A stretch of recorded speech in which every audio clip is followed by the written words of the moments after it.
Assalamualaikum warahmatullahi wabarakatuh. Assalatu wassalamu ala asrofil anbiya wal mursalin wa ala alihi washabbihi ajmain, amma ba'du. Segala puji hanya untuk Allah Subhanahu wa taala, Tuhan pemilik alam semesta.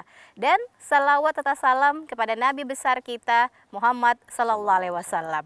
Pemirsa apa kabar? Masya Allah ya. Hari ini Ayu sehat-sehat sehingga bisa nemenin pemirsa lagi di Cahaya Kolbu. Nah, kita hadir di tengah-tengah bumi ini pasti punya tujuan ya, sebagai khalifah. Dan bicara soal Islam sebagai rahmatan lil alamin, lantas bagaimana kita sebagai muslim menjadi muslim yang rahmatan lil alamin. Kita akan belajar sama-sama ya untuk ngecas lagi keimanan kita. Nggak hanya ngecas handphone ya di tengah pandemi, walaupun kerja, sekolah, ya belajar, melakukan aktivitas dari rumah, kita cas dulu iman kita hari ini bersama guru kita, Kiai Haji Abu Yasir Komino, SPDI MSI. Masya Allah ya, kita sapa dulu beliau. Assalamualaikum Ustadz. Waalaikumsalam warahmatullahi wabarakatuh. Ayu, apa Masya kabar? Allah, Alhamdulillah sehat Ustadz. Ustadz ini Ayu, kalau melihat semangatnya Ustadz ya dalam berdakwah, juga dalam, kalau tadi Ayu bilang gelarnya Masya Allah ya. Nah Ustadz, kan ini juga sebagai generasi muda nih, Ayu pengen sekali menjadi muslim yang rahmatan lil alamin. Insya Allah. Seperti Islam itu sendiri ya Ustadz ya, rahmatan lil alamin. Iya. Seperti apa sih Ustadz biar Ayu dan juga pemirsa bisa jadi muslim yang rahmatan lil alamin? Bismillahirrahmanirrahim. Pemirsa yang dirahmati Allah ya, kita punya panduan Kitab Suci Al-Quran. Di dalam surat Al-Anbiya ayat 107 itu sudah diungkapkan oleh Allah. A'udzubillahi minasyaitonirrajim. Bismillahirrahmanirrahim. Wa ma arsalnaka illa rahmatan lil alamin. Tahu ya artinya ya? Islam sebagai rahmatan lil alamin. Wa ma arsalnaka, dan tidaklah kami mengutus engkau ya Muhammad illa kecuali rahmatan, sebagai rahmat lil alamin, sekalian alam. Nah, pemirsa yang dimuliakan Allah, bahwa apa yang diungkapkan oleh Islam itu bukan hanya dogma yang memaksa orang untuk mengikuti, orang itu setuju atau tidak. Ajaran Islam semuanya itu sifatnya aplikatif. Nah, rahmatan itu seperti apa? Nah, makanya kita sekarang berada di alam terbuka. Di belakang kita ada hamba Allah yang tidak seperti kita ya, tidak seperti kita. Nah, tentunya bagaimana sikap Islam dalam menghadapi semuanya itu. Pemirsa yang dirahmati oleh Allah, bahwa ketika baginda Nabi besar Muhammad Sallallahu Alaihi Wasallam baru tiba di Madinah Al-Munawwarah dalam waktu hijrah, itu ada seorang tokoh Yahudi ya, Abdullah bin Salam namanya. Abdullah bin Salam itu seorang pendeta Yahudi, intelektualnya Yahudi. Dia mengamati sesungguhnya yang akan diungkapkan oleh Muhammad yang aku Nabi itu ajarannya seperti apa. Kalau memang acaranya itu menjadi hajat, menjadi kebutuhan manusia seluruh dunia sampai akhir zaman, dia akan diterima sampai akhir zaman. Tetapi tidak akan diterima oleh orang Yahudi. Itu kata orang Yahudi namanya Abdullah bin Salam. Karena itu beliau mengikuti. Ketika Rasul masuk Madinah dengan Sayyidina Abu Bakar, diikuti. Dengerin apa nih yang pertama kali akan dikatakan oleh Muhammad ini apa nih? Ya, rupanya apa? Ya ayuhan nas absu salam. Nah, wahai manusia, tebarkan salam. Tebarkan salam. Tebarkan salam. Jadi muslim rahmatan lil alamin itu bukan hanya sekedar dogma dan suruhan, tetapi aplikatif. Nah, aplikatif.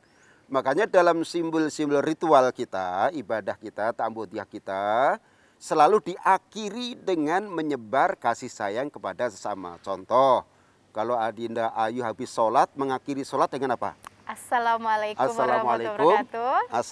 Assalamualaikum ke kiri. Nah, sesungguhnya aplikasi itu sudah tercantum dalam keseharian kita.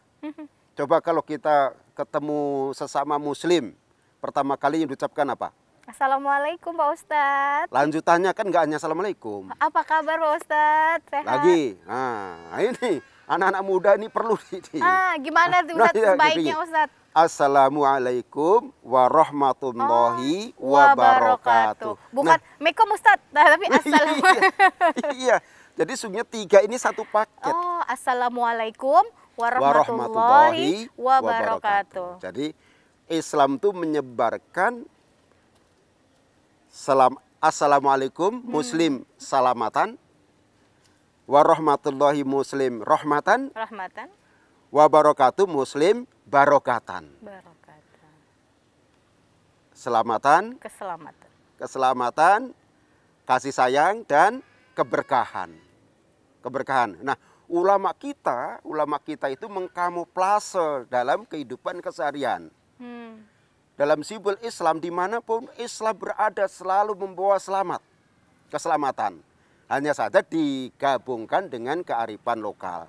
Contoh nih, ketika ada orang yang lagi syukuran, di syukuran itu biasanya diungkapkan dengan kata apa? Selamatan. Nah, ya kan? Ada apa? Lagi selamatan. Biasanya selamatan itu apa? Baru keterima, lulus kuliah, rasa syukur. Kemudian hidangan dalam selamatan itu apa? Ada makanan, ada yang dimakan di tempat, ada yang dibawa jadi ada besek. yang dibawa bawa pulang. Makanan yang dibawa pulang namanya apa? Besek. Kalau di Jakarta besek ayo, ya. Ayo kalau pemirsa. Siapa yang tahu? Berkah. Pinter. Waduh, Masya Allah. Ya kan? Asalkan emang dikasih sama pemilik acara ya. Biasanya. Bukan tiba-tiba datang nggak ada undangan ya Ustaz. Artinya bahwa kesatuan ajaran Islam ini sudah dari dulu oleh nenek moyang kita sudah dipadukan. Hanya kita sebagai anak muda seringkali kurang bijak menerjemahkan kearifan seperti itu. Dan itu apakah salah memberikan berkat? Enggak. Kenapa? Karena ketika baginda Rasul Salam itu masuk ke kota Madinah pertama kali, ya ditekannya apa? 1, absus salam, tebarkan salam. Ketemu. Assalamualaikum. Enggak, bro, apa kabar? Enggak begitu. Assalamualaikum warahmatullahi wabarakatuh. Apa yang dikatakan Rasulullah waktu itu? Absus salam, tebarkan salam. Wa'at'imu ta'am, dan berikan makanan. Jadi kalau orang Islam itu memberikan makanan kepada orang lain, itu memang sejatinya ajaran Islam itu seperti itu. Yang enggak ajaran Islam itu kalau ada orang Islam pelit. Waduh, maunya makan sendiri, ngekep sendiri. Ya, seperti sekarang ini umpamanya era pandemik, orang muslimnya itu kaya raya, nggak bisa tidur karena kekenyangan, kemudian tetangganya nggak bisa tidur karena kelaparan. Aduh, ada nggak ya kayak gitu ya pemirsa ya? Coba jadi ada. Pak Ustadz, coba nanti kita bahas lebih lengkap lagi seperti tadi berbagi menjadi rahmatan dan juga jadi berkat juga. Sama nih yang di belakang nih, Masya Allah ya, makhluknya Allah juga dapat berkat dari teman-teman ya, dapat makanan. Nah, nanti kita coba bahas lagi ya. Jadi jangan kemana-mana, tetap di Cahaya Kolbu.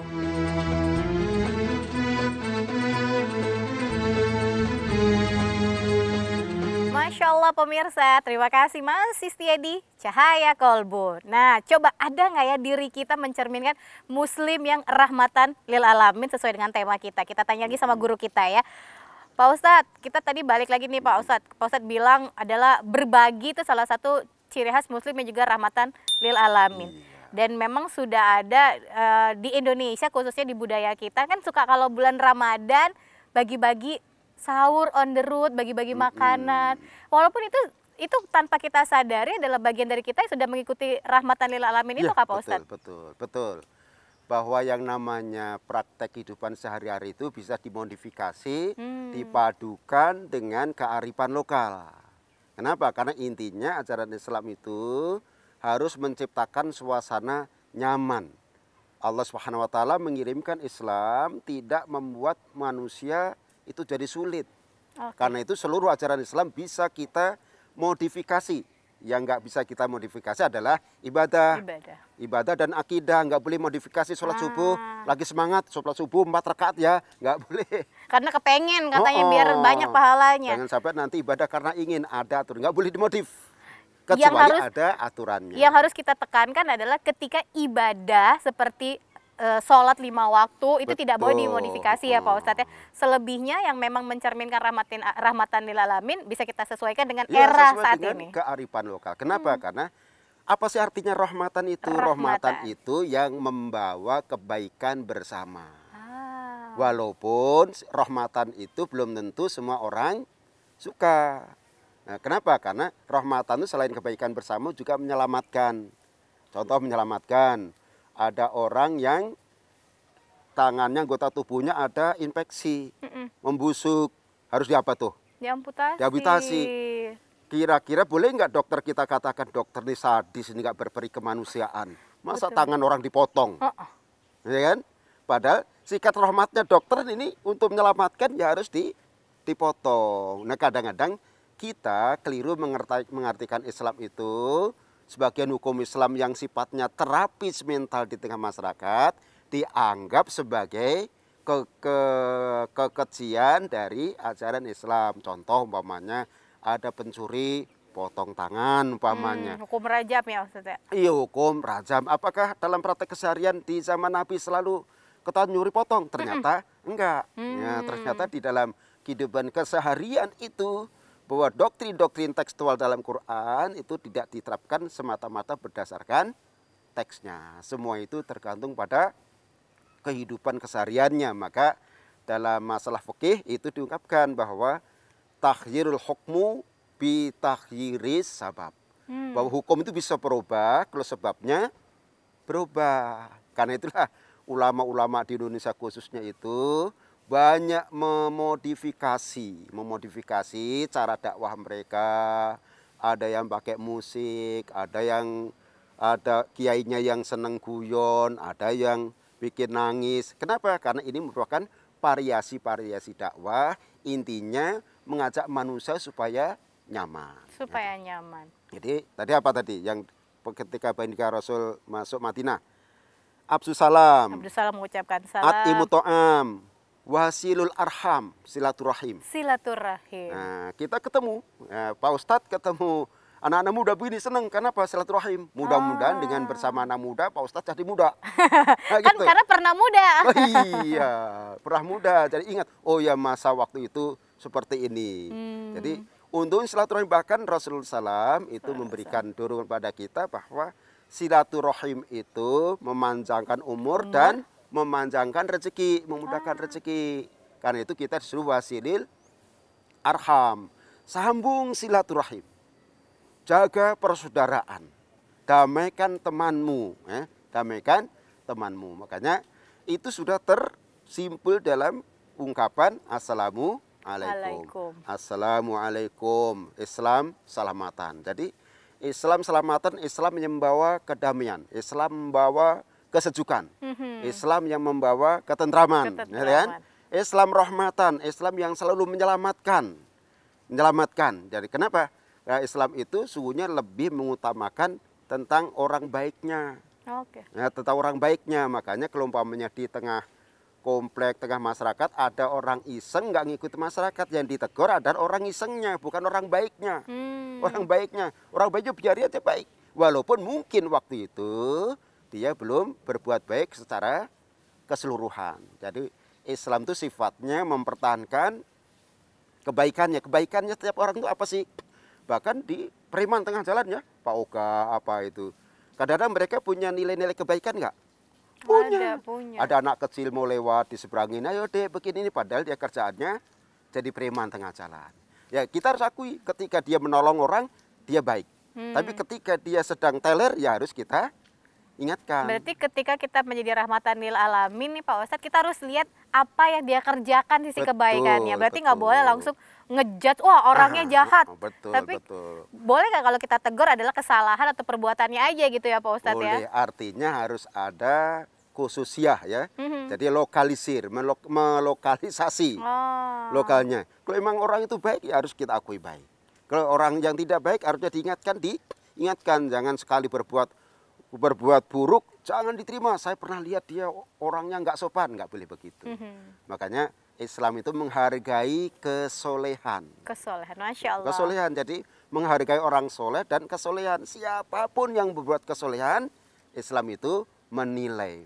Baginda Rasul itu selalu mengatakan, ketika ada orang yang tiap hari ngebrengsek banget lah pokoknya ya, brengsek banget.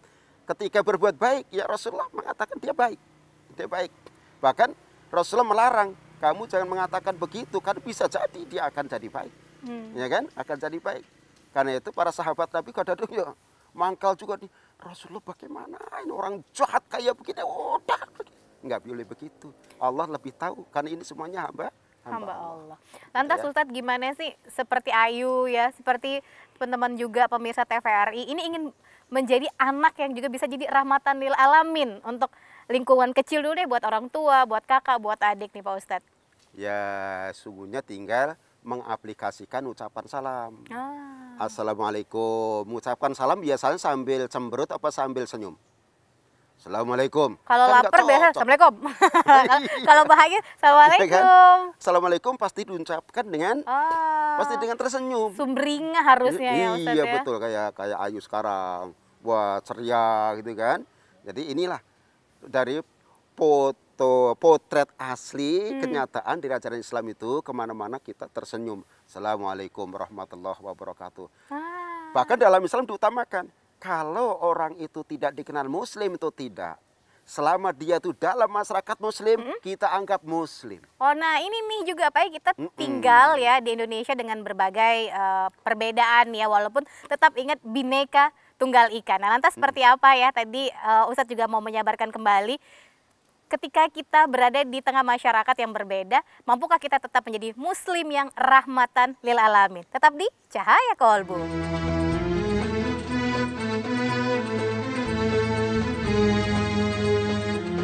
Pemirsa Cahaya Kolbu, Masya Allah. Terima kasih ya, tadi sudah senyum ketika pembuka acara kita ya. Karena ternyata tadi seperti yang Ustadz Kamino sampaikan ya, senyum juga mencerminkan salah satu ciri kita sebagai Muslim yang rahmatan lil alamin. Kita kasih senyuman dulu ke Ustadz kita.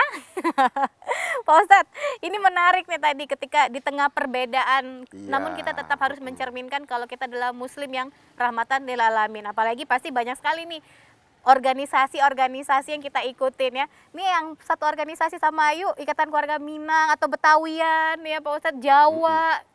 Nah, betul. Tapi kan kita tadi Ustadz bilang, ketika ada yang tidak satu akidah sama kita, ketika dalam satu komunitas, kita tetap menghormatinya seperti kita menghormati saudara Muslim kita. Ini seperti apa Pak Ustadz? Yang pertama kita harus menyadari bahwa dunia ini menjadi seimbang itu karena perbedaan. Dunia ini seimbang kan ada perbedaan. Ya, kalau nggak ada perbedaan, itu udah hancur dunia. Yang kedua, perbedaan itu indah. Tinggal cara kita meminitnya. Baju batik itu warnanya sama nggak? Beraneka ragam. Kemudian garisnya sama nggak? Enggak juga. Motif ada yang belum ada motif. Betul. Kira-kira baju warna polos sama batik lebih indah mana kalau dipandang? Batiknya yang ada coraknya. Nah ternyata sungguhnya keindahan itu dan corak itu bisa karena adanya keberagaman. Tinggal cara kita meminitnya, memadukannya. Baju batik warnanya beda-beda. Garisnya ada lengkung, ada pohon, ada ini, karena satu paduan yang harmoni jadi indah. Tinggal ini kalau di alam kita bisa padukan begitu, bagaimana kalau kita padukan dalam kehidupan sehari-hari, ya kan? Orang yang lembut, semua lembut, ya enggak bagus. Kenapa? Nanti dunia ini butuh yang militan. Kadang-kadang kita butuh preman, ya kan? Kenapa? Kita membutuhkan orang-orang yang nekat-nekat begitu. Artinya sekarang perbedaan itu jangan kita lihat yang kelihatannya membahayakan, tapi manfaatnya perbedaan itu apa? Nah ini nih manfaatnya dari adanya perbedaan itu sendiri ya Pak Ustadz ya. Coba sekarang Islam itu menyebar ke seluruh dunia karena apa? Karena perbedaan. Ya kan, kalau perbedaan. Coba seandainya di Mekah sana itu nggak ada perbedaan. Kan nanti orang Islam cuma di Mekah doang, di Madinah atau di Arab Saudi. Karena di sana ada perbedaan, ada orang yang gerak perbedaan mencar seluruh dunia. Ini makanya ada al-ikhtilafu ummati rahmatun. Perbedaan umatku itu adalah rahmat. Jadi salah satu rahmatan alamin itu adalah orang siap berbeda, sadar bahwa kita itu hidup di alam berbeda ya berbagai macam. Terus caranya gimana? Selain menyadari, kita harus berupaya bisa menempatkan orang lain di hati kita. Menempatkan orang lain di hati kita. Hati kita, betul. Kalau kita bisa menempatkan orang lain di hati kita, insya Allah aman-aman saja. Mendengarkan orang itu nyanyi keras, harmoni indah. Ya, menempatkan sesuatu yang lain di hati kita. Umpamanya kalau kita lagi nggak senang ngeliatin makhluk Allah yang ada di belakang, ganggu nggak? Iya, kalau kita baunya yang ini, tapi karena kita itu siapkan hati kita, nah ini ternyata membuat sesuatu yang indah. Iya, Masya Nah, Allah. dunia ini memang dibuat oleh Allah itu indah supaya apa? Terjaga keutuhannya dan kelangsungan hidupnya. Kalau nggak ada perbedaan, nggak ada angin, ya kan?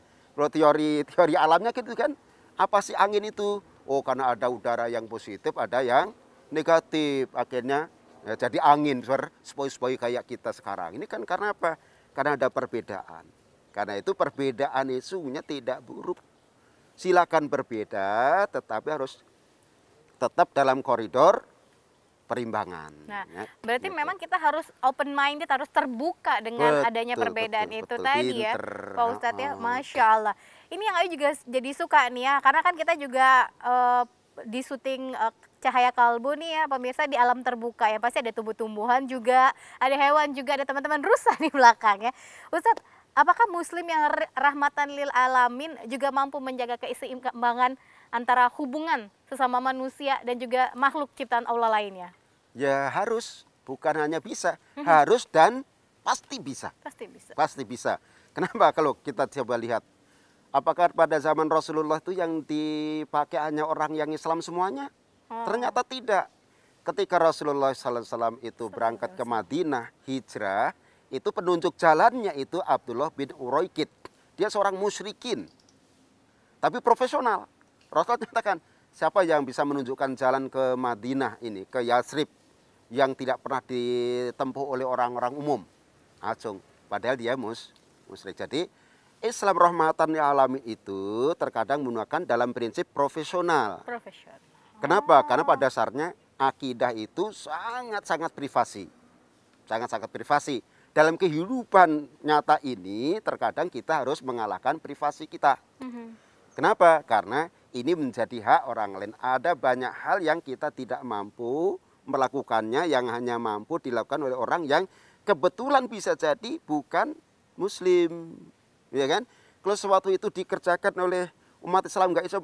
Contohnya umpamanya kita butuh dokter spesialis untuk pengobatan penyakit kita atau penyakit seseorang, saudara kita.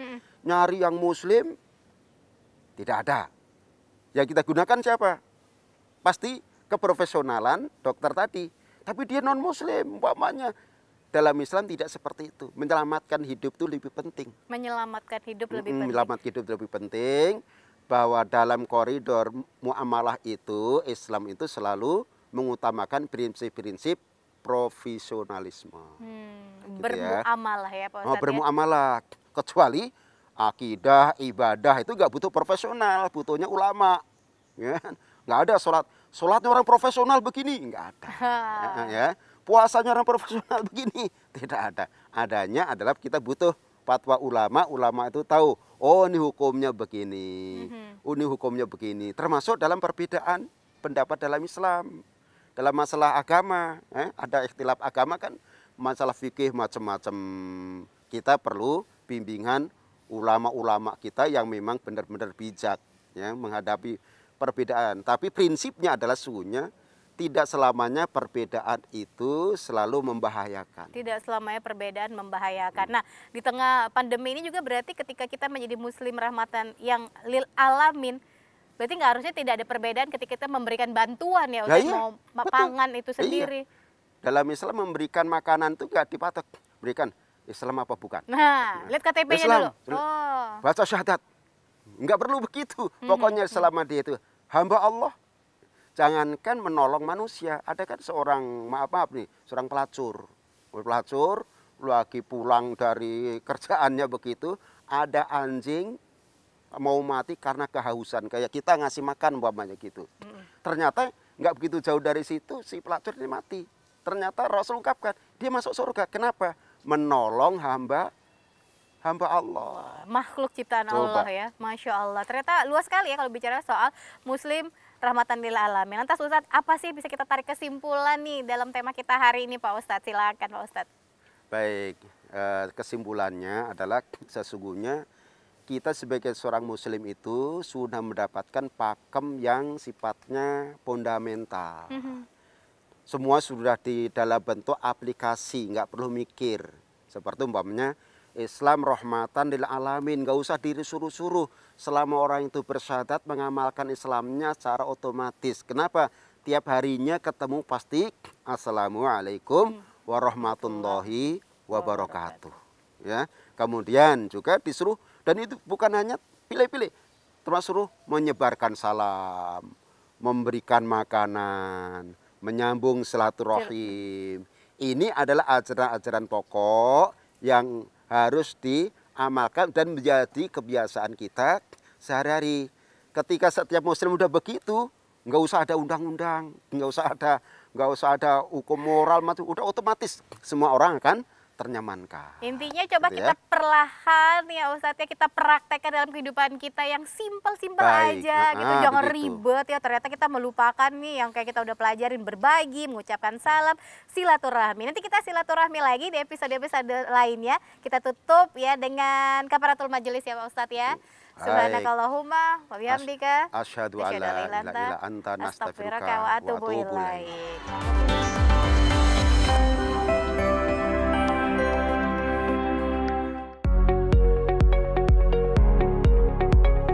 Teknologi penyiaran mengalami perkembangan yang sangat pesat. Salah satu bentuk nyata adalah migrasi dari siaran analog ke siaran digital.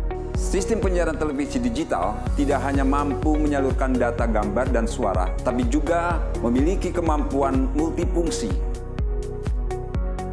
Siaran TV digital tidak sama dengan TV streaming sehingga tidak menggunakan pulsa atau kuota internet. Siaran TV digital tidak sama dengan TV kabel berlangganan sehingga tidak ada iuran bulanan. Untuk mendapatkan siaran TV digital tidak perlu mengganti antena atau televisi. Cukup tambahkan alat decoder atau set-top box yang bisa dibeli dengan harga terjangkau. Dengan siaran digital, kualitas gambar dan suara yang diterima akan lebih baik dibandingkan dengan siaran analog, di mana tidak ada lagi gambar yang berbayang atau segala bentuk noise atau bintik-bintik sebut. Sebagai lembaga penyiaran publik, TVRI Stasiun DKI Jakarta siap mendukung migrasi siaran televisi digital. Saksikan siaran TVRI Stasiun DKI Jakarta di saluran 42 UHF. Siaran TV digital, bersih gambarnya, jernih suaranya, canggih teknologinya.